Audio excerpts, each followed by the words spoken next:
Well, Donald Trump is attempting to walk back his comments about tying President Obama and Hillary Clinton to the creation of ISIS. Trump made the claim repeatedly throughout the week. Take a listen.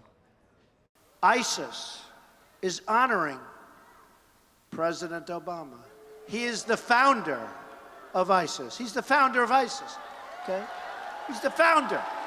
I would say the co-founder would be crooked Hillary Clinton. I call President Obama and Hillary Clinton the founders of ISIS. They're the founders. Barack Obama and Hillary Clinton. These are the founders of ISIS. These are the founders of ISIS because of bad judgment. Well, the GOP nominee's insisting he was just joking when he made the repeated allegations. This morning, he took to Twitter to say that his remarks were just sarcasm. Our Dean Reynolds has been following this story.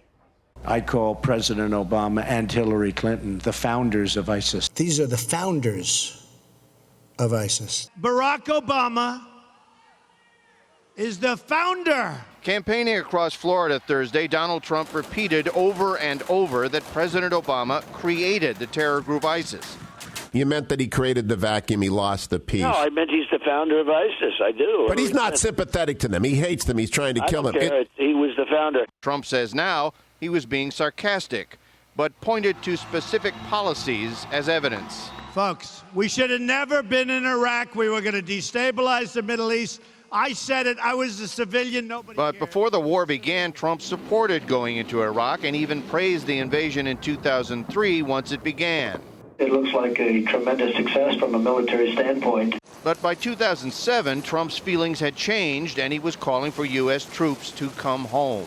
You know how they get out? They get out. That's how they get out. Declare victory and leave. President Obama did just that, carrying out the status of forces agreement struck by President George W. Bush that required U.S. troops to leave Iraq by the end of 2011. Trump also addressed another Bush legacy. Make sure that if we have radical Islamic terrorists, we have a very safe place to keep them. In an interview with the Miami Herald, Trump suggested U.S. citizens who commit terror-related crimes be tried at the Guantanamo Bay detention camp. Would you try to get the military commissions, the trial court there, to try U.S. citizens? Well, I know that they want to try them in our regular court systems, and I don't like that at all. I don't like that at all. I would say they could be tried there. That would be fine. And with me now from Washington is Washington correspondent for Time Magazine, Alex Altman. Alex, good of you to join us. Thank you. We know Trump is known for making these brash comments, but what do you make of the candidate's claim that these ISIS remarks, and do you think the voters believe him?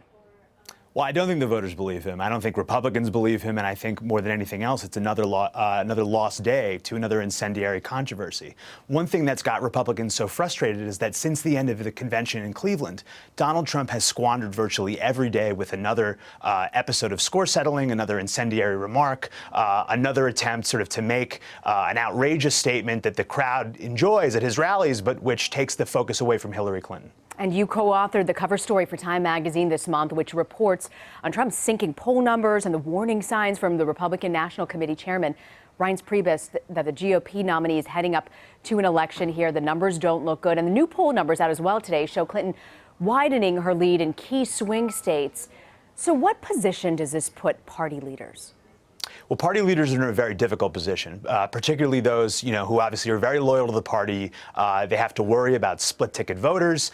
They have to worry about a passel of vulnerable incumbents in down-ticket House and Senate races. And they have a limited amount of money and resources to spend this fall. And sometime between now and the beginning of early voting in September, they need to decide how they want to allocate it. Now, there's obviously a lot of pressure. We've seen dozens of former Republican officials write a letter to Chairman Priebus saying that it's time to start siphoning money away from the Trump campaign and towards those down-ticket races. They've got some very difficult decisions on their plate.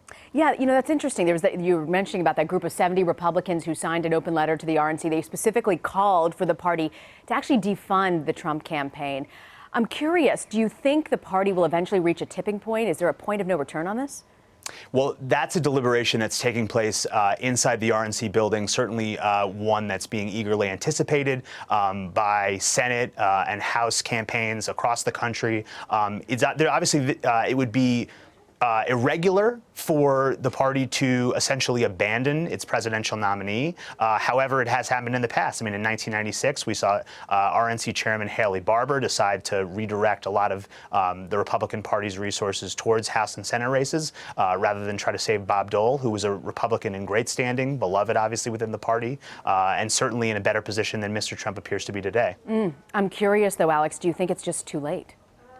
Well, I mean, I don't think it's too late to save a lot of those Senate races. I mean, those races are obviously very close. Mitch McConnell has said, that there's no certainty whether or not he's continued to wield the gavel and be Senate Majority Leader come January. So I do think that this is a difficult decision for them. Certainly candidates in Pennsylvania, in New Hampshire are sort of struggling to sort of try to escape Trump's shadow. But those races are still very much up in the air. And we heard him yesterday on the campaign trail on this very show, talking to voters, evangelical voters in particular, saying, get out the vote, you gotta go. I'm curious, if people start hearing about these poll numbers that Clinton is winning in a landslide, do you think that's gonna have these Trump supporters just decide to stay home? That's a good question, but, to just sort of flip the focus a little bit, one thing that Clinton needs to do is to ensure that her voters don't get complacent. I mean, if you look at Hillary Clinton's fundraising solicitations, if you look at Democratic emails, they're assuring voters, hey, he could still win. They need to make sure that they still drive their voters out to the polls and that people don't begin to write off this race as a landslide. Okay, Alex Altman in Washington with Time Magazine. It was a great cover story, Alex. Thank you so much. Thank you.